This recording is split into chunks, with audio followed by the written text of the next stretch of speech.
and get everybody up to speed here. So not too long ago, Lee at Emoji has created the version 3 of the edge zones, added some really cool settings some other people are really uh, liking. So I'm going to have him, I think, step by step go through my layout.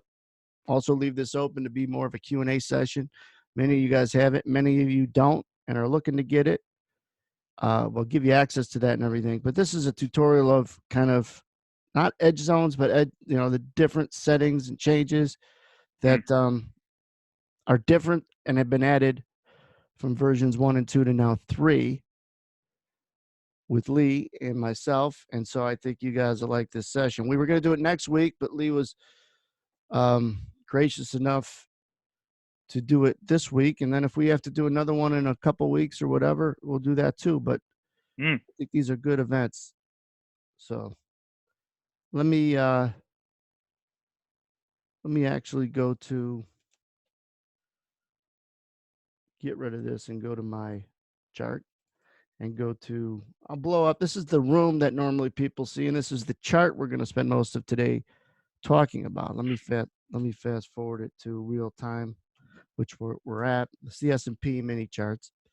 And so in the past, you guys seen when you went to the study settings, right click, study settings, and then you pick the one you want. This one is called ET Edge Zones right here. That's the name of it. Left click, it brings you up all the settings. Now in the past, right, Lee, there was just 4 or 5 settings here. And now there is a plethora of settings that do different things. Do you want to walk through each one?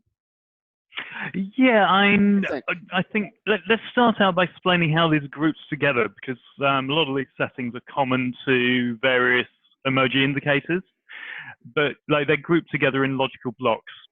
So the first 1, 2, 3, 4, 5 settings are all about the imbalance settings and the aggression, how we look for the event that creates an edge zone, because an edge zone is all based upon we've got an imbalance or multiple imbalances and what are the criteria behind them. All right. So we also the terminology, trying to be really clear, really accurate in what we're looking for within the footprint within here.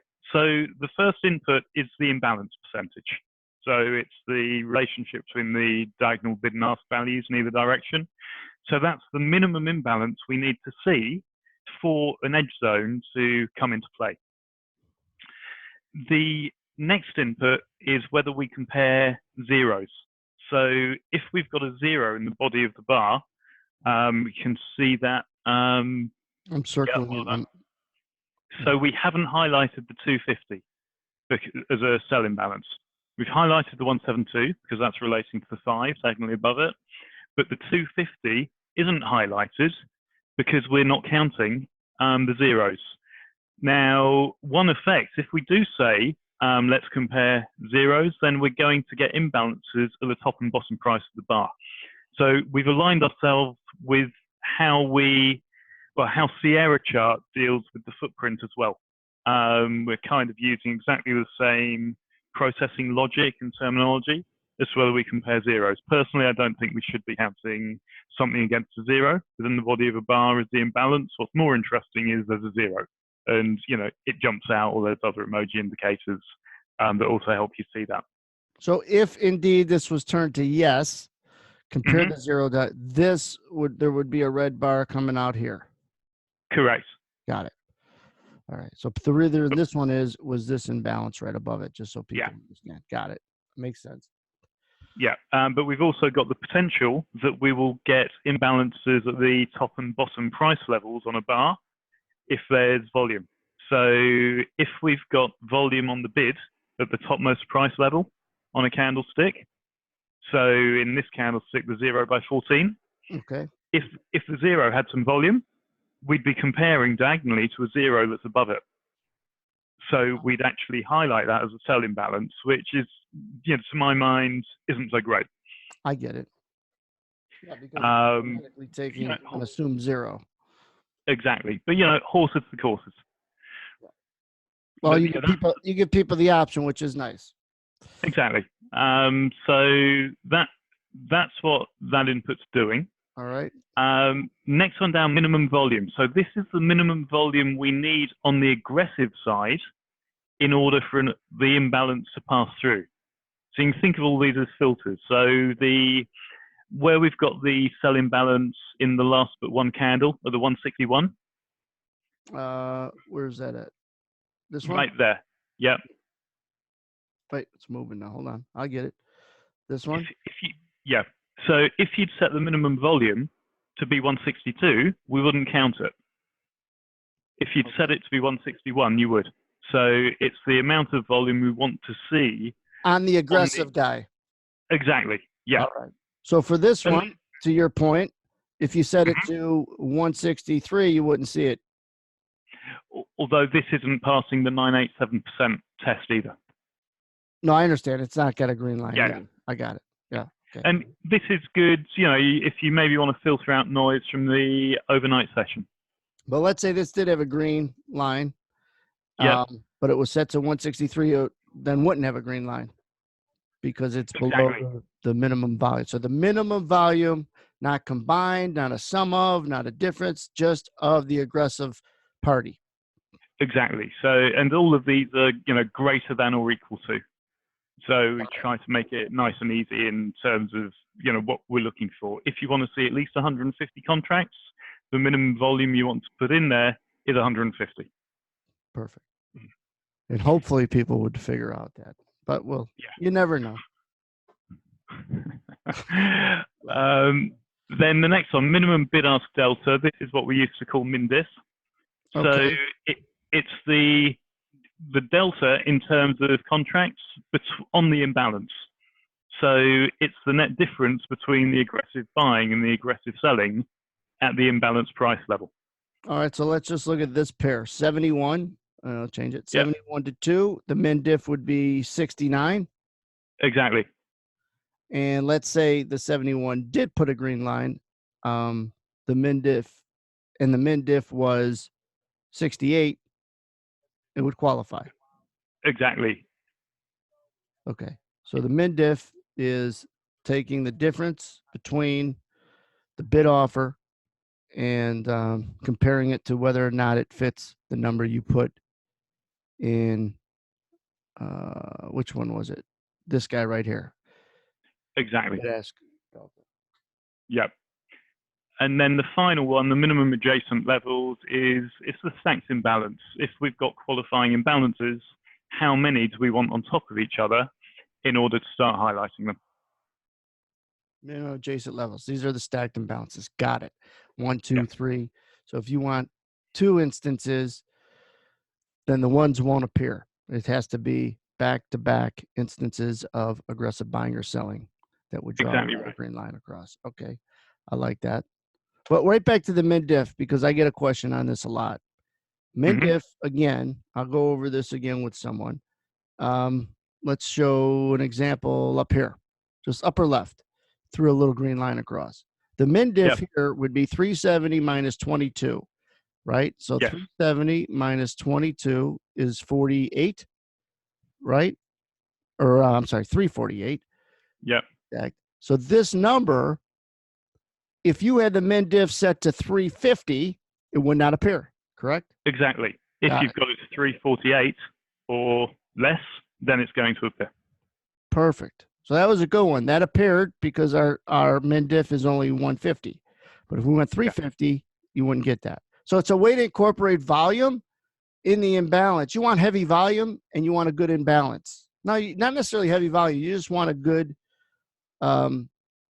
negative participation, isn't it? Yeah, so it's a good way that, given that the diagonal bid-ask imbalance is all relative, by putting these absolute volume measures in, you can get rid of signals during times when the trading is thin. So let's face it, 10 versus 2 is a 500% imbalance. But do you really want to act on that? Yes, perfect. All right. So it's a good filter, and people are used to it. It's just now called minimum bid-ask delta. Yeah. And then the adjacent levels, again, is just the stacked consecutive, was called in the past. Right now it's set to 1. When it's set to 2, you need consecutive or adjacent levels in order to happen, or neither of them will be drawn. Yeah, and yeah, that gives us a way of seeing when really heavy volumes hitting the market and maybe sweeping out levels. So this was pretty much all incorporated, essentially what we had in previous version. Now the rest gets into some really cool additional dynamics that help people qualify. Fair to say? Yep. Yeah, so we're not going to talk about pullback evaluation yet, if at all, because this is pretty advanced. Good. The indicator offset, you see we've got the orange triangle below the candlestick. So Yes. this is like an alert that, there's actually a condition happening. So however you visualize the condition, we can also put this marker above or below the candle. So this is the offset in ticks of where this marker appears. The offset, help me with that. This appears why? So the triangle is appearing because we've got an edge zone. We've got a demand edge zone in this candlestick. So we put an upwards triangle indicating demand below the candlestick. Got it. It just and this could be turned on or off. It's just to say that there is an instance in this bar. Exactly. And if you wanted to turn it off, you would go to the subgraphs tab. And hold on, let me get rid of my pen. Subgraph tab. And if you scroll all the way to the bottom, you'll see we've got supply symbol and demand symbol. So these are the triangles which are being drawn. Supply symbol right in here. Yep. And if you change the draw style to ignore, it's just not going to appear.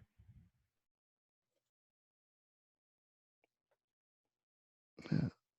I got to get glasses. I got glasses. I can't see. Oh, there's a press to the character I. It's a quick way of getting to it. There you go. Thank you. So again, supply symbol and demand symbol. Also too. So supply signal, hit apply. Yep. And now there's one at the top left, which we're probably going to see disappear. Yeah, and then demand signal.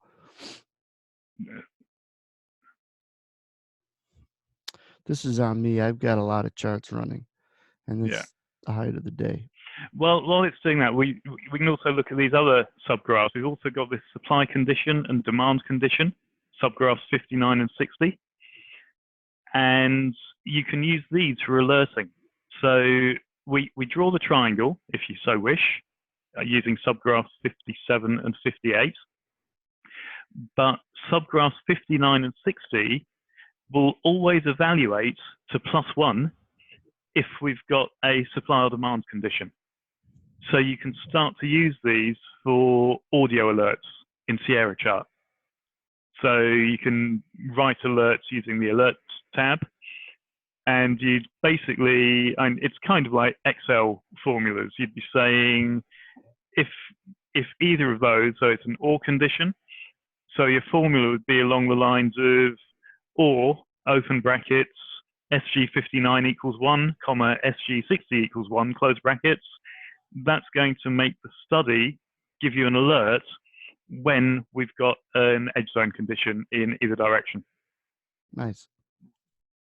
So, we're just utilizing the simple, types of data that we can access or publish to within Sierra Chart to put these sort of binary Boolean conditions in place.